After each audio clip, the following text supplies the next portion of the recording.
Hello दोस्तों, स्वागत है आपका हमारे चैनल हमारी शिक्षा में। आज हम कुछ सवाल लेकर आए हैं जो कि मुग़ल बादशाह अकबर से रिलेटेड हैं। ये एग्ज़ाम ये लगभग हर एग्ज़ाम में पूछे जाते हैं सवाल, तो इसीलिए मैंने आज सोचा कि एक स्टूडेंट के मेरे डिमांड भी आया था कि सर अकबर के ऊपर टॉपिक पे क्वेश्चन बना दीजिए, MCQ बना दीजिए। तो मैं आज 10 MCQ उन्हीं के ऊपर लेकर आया हूँ। तो चलिए शुरू करते हैं आज का अपना पहला सवाल। हमारा पहला सवाल है कि अकबर का जन्म कब हुआ था।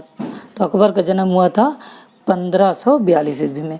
अकबर किसका पुत्र था? अगर ये सवाल पूछ लिया जाए आपसे कि अकबर किसका पुत्र था, तो अकबर हुमायूं का पुत्र था। किसका पुत्र था? हुमायूं का। ठीक है, अकबर किसका पुत्र था? हुमायूं का पुत्र था। इससे दो सवाल क्लियर हो गए कि अकबर किसका पुत्र था? हुमायूं का पुत्र था। अकबर का जन्म कब हुआ? 1542 ईस्वी में हुआ। और हुमायूं किसका पुत्र था? हुमायूं मुगल वंश का संस्थापक बाबर का पुत्र था। यानी ठीक है, यानी कि अकबर जो था वो बाबर का पोता था, और बाबर जिसने मुगल वंश की स्थापना की। इसके ऊपर मैंने एक पिछला वीडियो बनाया भी है। तो चलिए हम अगले सवाल को लेते हैं। तो यहाँ से 3 सवाल क्लियर हो गए कि अकबर का जन्म कब हुआ था? 1542 में। अकबर किसका पुत्र था? हुमायूं का। और मुगल वंश की स्थापना किसने की थी? बाबर ने की थी। और बाबर का पोता था अकबर। ठीक है, तो चलिए हम अगले सवाल की तरफ चलते हैं। अगला सवाल है हमारा कि अकबर का शिक्षक कौन था, यानी अकबर को किसने शिक्षा दी थी।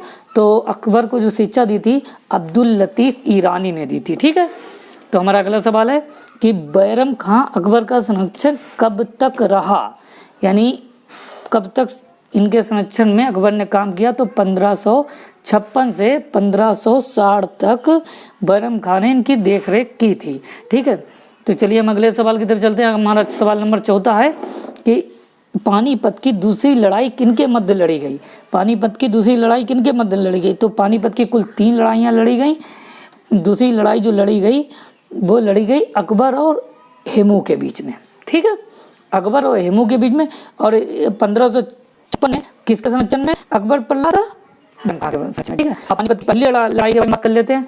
तो पानीपत की पहली लड़ाई से पहले वाले वीडियो में मैं आपको पढ़ा चुका हूँ कि पानीपत की पहली लड़ाई जो हुई थी वो बाबर और इब्राहिम लोदी के मध्य हुई थी, जिसमें इब्राहिम लोदी को बाबर ने हराकर भारत में 1526 में मुगल वंश की स्थापना की थी। ठीक है, तो हमारा अगला सवाल है कि हल्दी घाटी का युद्ध किनके मध्य हुआ था। हल्दी घाटी का युद्ध 1576 में महाराणा प्रताप और अकबर के मध्य हुआ था। किनके मध्य हुआ था? अब अकबर के मध्य। तो अगर आपसे पूछ लिया जाए कि हल्दी घाटी के युद्ध में कौन विजय हुआ था, तो हल्दी घाटी के युद्ध में अकबर विजय हुआ था। ठीक है, तो हम अगले सवाल की तरफ चलते हैं। हमारा अगला सवाल है कि अकबर का शासनकाल था कब से कब तक था। अकबर का शासनकाल 1556 से 1605 ईस्वी के मध्य तक रहा है। ठीक है, 1556 से 1605 के मध्य रहा है। और 1605 से कौन शासक रहा? इनका पुत्र जहांगीर। अगर पूछ लिया जाए कि 1605 से किसका शासन स्टार्ट होता है, तो आपका आंसर होगा जहांगीर का, जिसको सलीम के नाम से भी जाना जाता है। ठीक है, और जहांगीर कौन था? अकबर का पुत्र था। अगर आपसे पूछ लिया जाए ये सवाल कि अकबर का पुत्र कौन था? जहांगीर। अगर आपसे सवाल पूछ लिया जाए कि जहांगीर किसका पुत्र था, तब अकबर का था। ठीक है, तो सवाल ही सवाल में बहुत से सारे सवाल जो हैं वो आज कंप्लीट होते चले जा रहे हैं। तो अगला सवाल है हमारा सवाल नंबर 7 है कि दीन इलाही धर्म चलाया था। दीन इलाही धर्म किसने चलाया था? दीन इलाही धर्म अकबर ने चलाया था। किसने चलाया था? दीन इलाही धर्म अकबर ने चलाया था। ठीक है, इसने एक अलग से धर्म निकाला था दीन इलाही नाम से, और इसको जो जिसने कबूल किया था वो पहला और अंतिम जो शख्स था वो बीरबल था।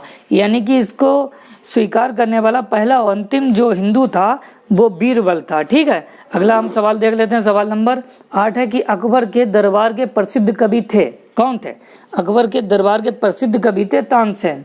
तानसेन के बारे में तो आप जानते ही थे कि बहुत बड़े संगीतकार कवि थे। ये बहुत बड़े संगीतकार थे। ठीक है, संगीतकार कवि थे। ठीक है, और संगीतकार थे। तो अगला सवाल है, सवाल नंबर 9 है कि अकबर के समकालीन प्रसिद्ध सूफी संत थे। कौन थे? शेख सलीम चिश्ती थे। शेख सलीम चिश्ती थे, जिनकी दरगाह पर इन्होंने दुआ मांगकर सलीम को अपने बेटे जहांगीर के लिए दुआ की थी और पहले इन्हीं के नाम पर उसका नाम पड़ा था सलीम, बाद में उसे सब लोग जहांगीर के नाम से भी जानने लगे। ठीक है, चलिए हमारा अगला सवाल है कि अकबर की मृत्यु कब हुई थी। तो अकबर की मृत्यु हुई थी 1605 में। अकबर का जन्म कब हुआ था? 1542 में। ठीक है, इस तरीके से सारे सवाल आपके क्लियर हो गए। माना मैंने 10 सवाल कराए हैं, लेकिन इसके साथ ही साथ तकरीबन 20 सवाल पर आपका रिवीजन करा दिया है। अगर आपको वीडियो पसंद आया हो तो लाइक करें, सब्सक्राइब करें और बेल आइकॉन वाले बटन को भी दबा दें, जिससे रोज़ाना जो हम वीडियो अपलोड करते हैं वो आपको मिल जाएं।